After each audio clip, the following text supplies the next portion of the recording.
আমি কারোর জীবনে দ্বিতীয় অপশন হতে চাইনি, যাকে শুধু তখনই মনে করা হবে যখন কেউ না থাকবে।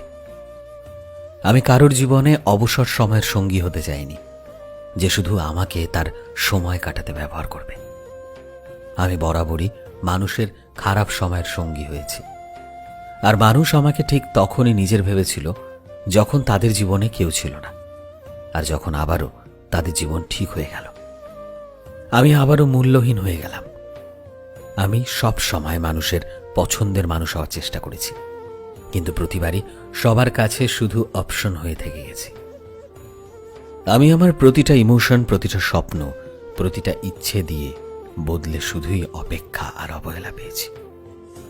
কিন্তু আর নয়, এবার থেকে আমি আর কারো স্বার্থের সঙ্গী হব না, আর নিজের গল্পটা নিজেই লিখব। যারা সাথে থাকবে তারা মন থেকে থাকবে, কারণ আমি শুধুই কারোর অপশন হয়ে থাকতে চাই না।